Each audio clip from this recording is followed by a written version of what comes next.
네, 자. 백회를 눈앞에 둔 여러분의 진짜 뉴스. 안녕한가 전영욱의 안전 땀빵입니다. 자, 여러분 자, 두 번째. 네. 자, 폼 잡다 쪽박 찬 김정은. 자, 김정은 이야기, 북한 이야기 이어서 해보도록 하겠습니다. 우리 김정은 제가 선생이라고 치겠습니다. 김정은 선생. 선생은 일부러 제가 이제 욕하기 전에 좀 올려줘요, 제가. 김정은 선생. 아무리 그래도 아니죠. 그 무거운 몸을 이끌고 65시간을 기차를 타고 왔어요. 그래서 전 세계 언론 앞에서 폼 잡았지요.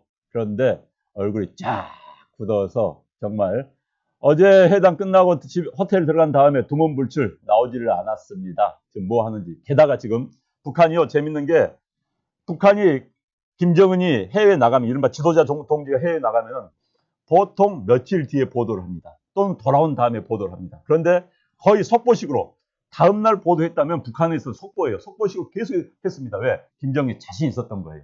이번에는 뭐 세계 언론에 그냥 주시를 받으면서 트럼프가 뭐뭐 해와가지고 북한 주민들 앞에서 역시 나 위대한 수령이지 라고 하려고 했는데 쪽파를 차버렸습니다. 북한 주민들한테 내줄 게 하나도 없는 거예요.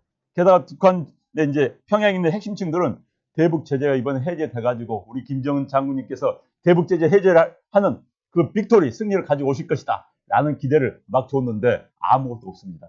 자, 김정은 깝깝합니다. 깝깝해요. 김정은도요 아무리 강권 통제하지만 눈치 볼 수밖에 없습니다. 왜? 경제 안 좋으면 자기도 힘들거든요.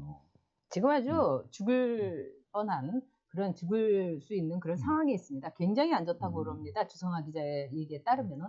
자, 어저께 저는 이 김정은을 보면서 참 얘가 오만 불선해졌구나 이렇게 생각을 했습니다. 자, 흉기를 가지고 있습니다. 핵무기 하나 가지고 있는 건데 거기다가 금수저가 아니라 다이아몬드 수저예요. 지가 한 거 하나도 없어요. 즉 김일성의 손자로 태어났고 김정일이의 말하자면 아들로 태어난 것밖에 없어요. 근데 형 죽이고 이복형 죽이고 그 다음에 고모부 죽이고 완전히 피에 절은 발칸의 백정이 아니라 한반도의 백정이 김정은인 겁니다. 그런데 김정은은 한마디로 로켓맨인 거예요. 어저께 제가 방송에서 로켓맨이라고 하니까 방송국의 그 앵커가 그걸 다시 교정을 하더라고요. 왜 그러냐? 요즘 하도 공중파라든가 또는 이 종편에다가 굉장히 제재를 많이 해서 로켓맨으로 하는 것 자체가 문제라는 겁니다. 김정은 비하가 돼서 우리가 이런 세상에 여러분 살고 있습니다. 근데 김정은은 한마디로 실력이 없는 겁니다.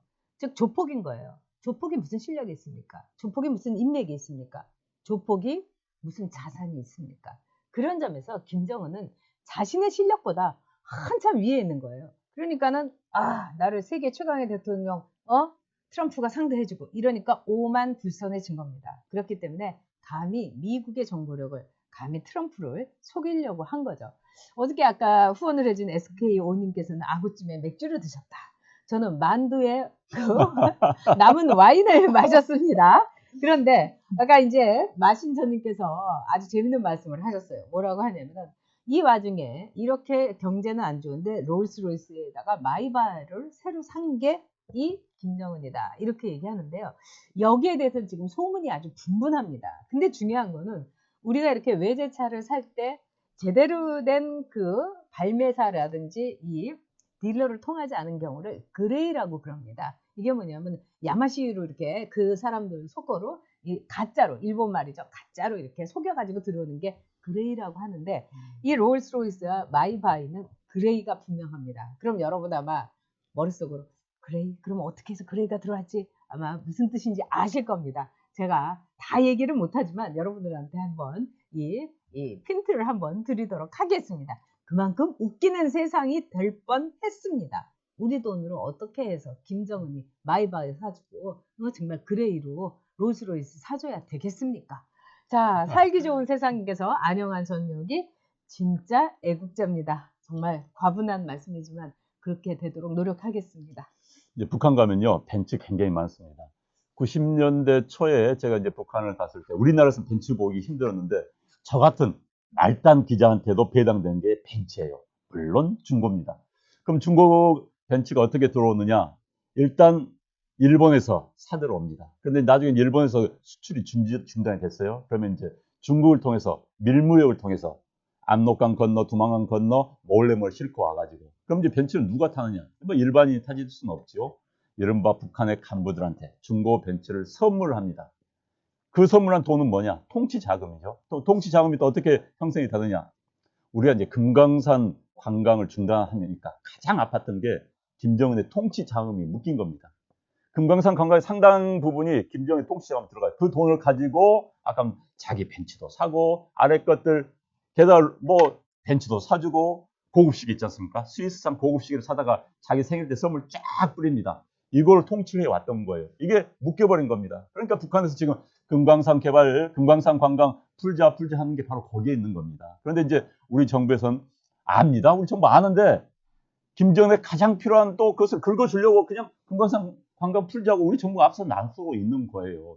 그러니까 북한에 대해서 제재가 두 부분 있습니다. 민생경제 부분도 있지만은 어찌됐든 김정은을 족쇄는 김정은의 마음을 급하게 하는 게 이른바 통치 자금을 묶는 건데 이게 지금 굉장히 효과를 보고 있어요. 김정은 입장에서 본다면은 주민들의 경제 어려운 것도 있습니다만 본인이 주민들 또 간부들을 북한은요 2600만 국민 가운데서 10%인 260만 평양 시민들을 가지고 통치하는 국가입니다.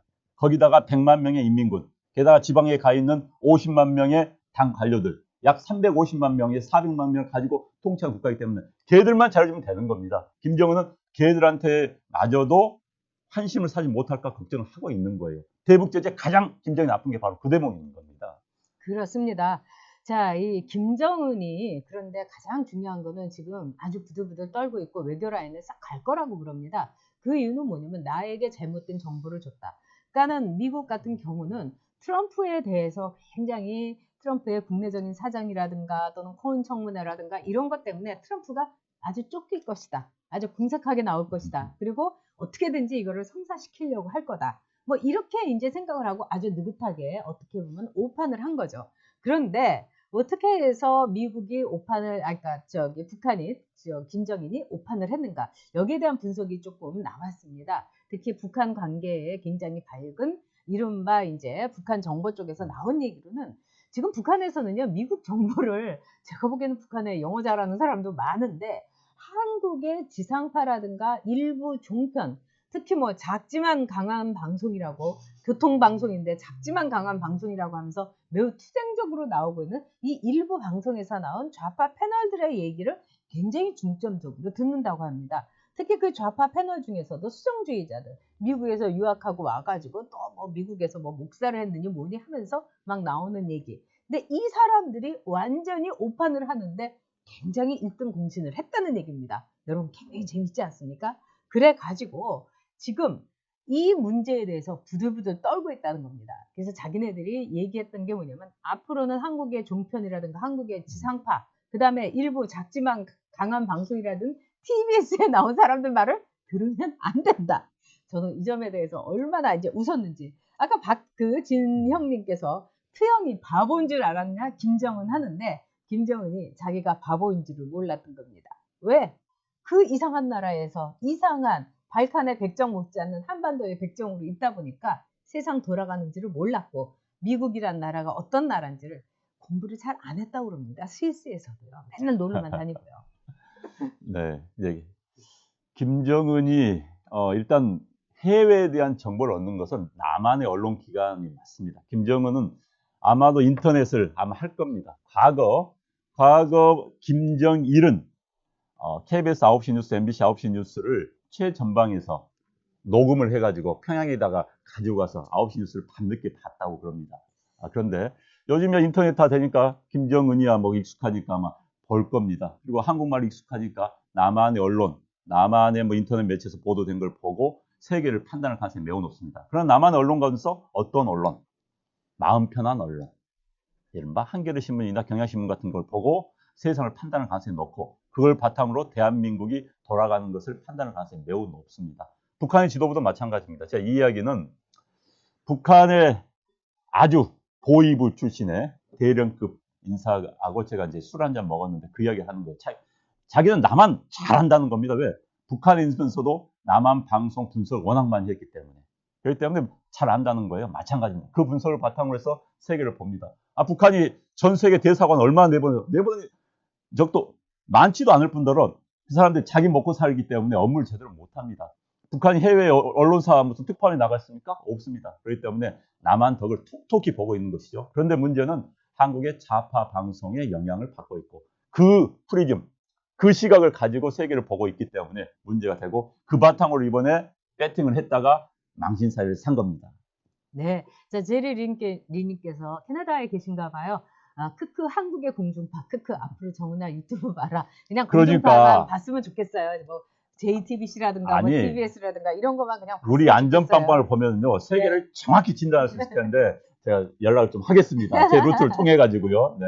네, 아까 MKL님께서 한국 방송도 도움이 된다고 여기서 이제 웃기는 말씀을 하셨고요. 오늘 아침에 김어준 표정이 진짜 좋았다. 다들 이제 몇 말씀 이 김 독사님이라든가 이렇게 김어준 얹어주셨습니다. 표정이요. 네. 자, 왜 그래님께서 이 트럼프에 대해서 진짜 김정은이 우습게 보면 안 된다 이러시면서 트럼프가 와튼 나왔고 밀리터리 스쿨을 나왔다 이 얘기 하셨는데 맞습니다. 이번에 트럼프는 돌아가는 길에 말하자면은 이 군대도 방문하지 않았습니까?